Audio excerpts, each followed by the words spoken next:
Soy Juan Manzanera, me dedico a enseñar meditación, también imparto psicoterapia.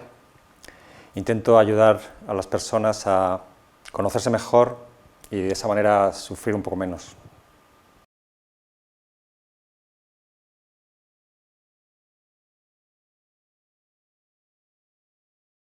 Si hablas de la felicidad como un estado, todo en la vida es impermanente, todo pasa, todo es efímero. Buscar la felicidad es buscar algo que va a terminar, que va a acabar. Yo no diría que el sentido de la vida es la felicidad. Yo diría que la vida tiene mucho que ver con aprender, con evolucionar, igual que la misma vida a nivel biológico. En el mundo primero había estos organismos unicelulares y ahora mismo hay seres humanos, hay una evolución, ¿sí? Yo creo que las personas tenemos que también sintonizarnos con la evolución del universo. Yo creo que va un poco por ahí, ¿no? Entonces, el sentido de la vida podría ser,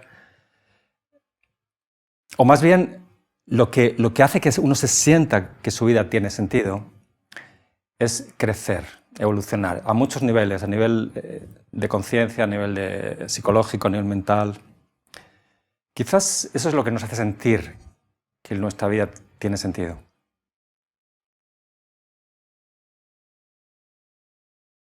Si uno aprende, si uno se dedica a aprender en la vida, yo creo que está muy satisfecho, se siente cada vez más pleno, cada vez más integrado, más equilibrado. Cuando uno no quiere aprender o no quiere evolucionar, es posible que incluso haya regresiones y entonces empieza el sufrimiento y empieza a alejarse de esa sensación de satisfacción en la vida. Entonces, quizás la clave es saber aprender, saber evolucionar, saber desarrollarse, tener un método, conocerse a uno mismo, conocer la mente, conocer cómo funciona la propia mente, la propia psique, y a partir de ahí eliminar todo lo que te obstaculiza en el crecimiento y tratar de potenciar tus cualidades, tus virtudes.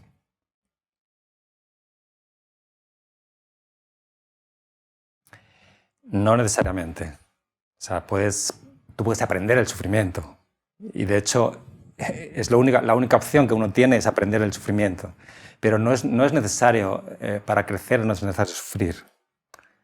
Y no necesariamente porque sufras vas a aprender nada. Entonces, lo que sí es verdad es que tenemos que abandonar esta actitud que tenemos de víctimas, de que todo sale mal, de que la gente nos hace daño, y en lugar de esa actitud de padecer lo que nos ocurre, ver qué puedo aprender de esto, ver qué puedo cultivar a partir de esto. Es un cambio de actitud. Tenemos mucho la actitud de víctima de la vida, víctima de los demás. Y esto hay que cambiarlo. La mejor manera de seguir sufriendo es querer ser víctima.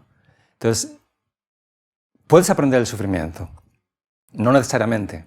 Entonces, la cuestión es la actitud que tienes. ¿Cómo lo vas a abordar, esto que te ocurre? Si estás dispuesto a usar ese sufrimiento para evolucionar, para aprender, para tener más sabiduría, para tener más compasión, para ser mejor persona.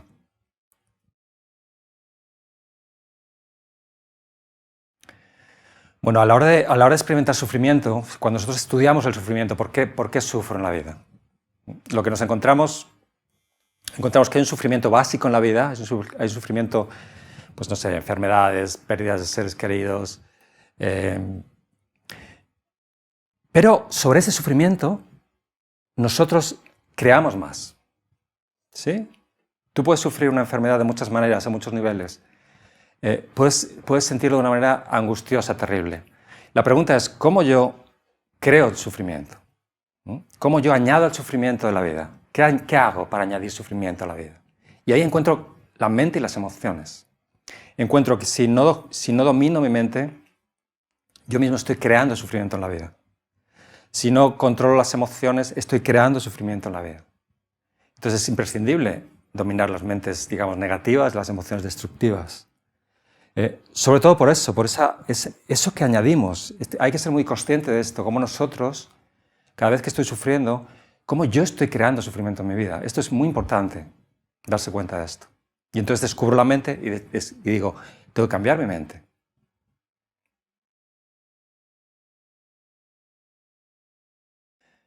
Bueno, aquí la cuestión es, si yo estoy viviendo eso, si yo experimento hambre, enfermedad, si esta es mi vivencia, ¿qué hago con ello? ¿Sí? Entonces, si esta es mi vivencia, esto es lo que me está pasando y no tengo más remedio que vivir esto, por lo que sea, ¿sí? La cuestión es, el modo de vivir, lo que tengo que resolver es cómo vivo esta experiencia que me ha tocado vivir. Y aquí hay dos maneras básicas, en esencia. El método de la sabiduría, el método de la compasión. La sabiduría significa que trato de vivir muy conscientemente mi experiencia, con plena conciencia, sin interpretaciones, sin ideas preconcebidas, sin expectativas, sin prejuicios, sino con una conciencia con la máxima lucidez que sea capaz, y descubro que esa experiencia tan terrible no es tan terrible. Descubro esa experiencia de tener hambre o de dolor o enfermedad, descubro que la fuerza que tiene el sufrimiento depende de mí, de la importancia que le doy. Que en sí se puede vivir esa experiencia con paz. Eso es lo que descubro. No es una forma de pensar, no es una forma de, como una especie de pensamiento positivo. Es la lucidez que mira y descubre cuál es la experiencia. Ese es el trabajo de sabiduría. El trabajo de compasión es hacerme consciente de que, igual que yo, hay muchísimas personas que están sufriendo lo mismo, que este es el dolor del mundo. Y entonces, en lugar de vivirlo como algo personal, algo individual, algo egocéntrico, mi sufrimiento, mi dolor, mi enfermedad, lo transformo en compasión, en el deseo de hacer algo, de contribuir de una manera positiva al mundo. Ese pensamiento, iba a decir, esa conciencia de compasión, el efecto que va a tener es sanar la experiencia negativa que estoy teniendo.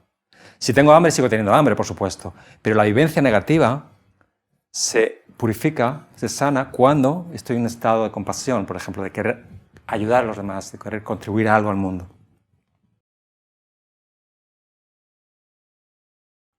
Bueno, el amor y la compasión, hay varias maneras. Una manera, la mejor manera, es que alguien te la transmita. Y alguien te la transmita mediante su ejemplo. Entonces, las personas que han tenido la fortuna de que sus padres, familiares, han sido personas con mucho amor y compasión, son personas que les ves que les nace el amor y la compasión, porque lo han vivido, ¿no? Lo han absorbido en el entorno. Entonces, si tú no has tenido esta experiencia, lo mejor sería encontrarse con alguien que viva la compasión y te la transmite, lo aprendes de esa persona. ¿Sí? Luego, si eso no es posible, hay todas estas técnicas, por ejemplo la meditación, en la cual tú puedes pensar de una manera, observar la vida de una manera, de forma que empieza a aparecer, empiezas a cultivar esa compasión que tú no has tenido improntas en tu entorno.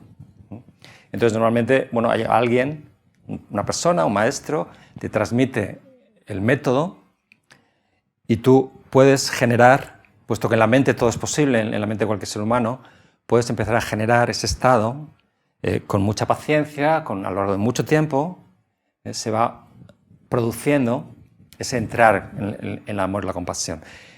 La clave de esto, lo fundamental, es entender para qué quieres tener amor y compasión.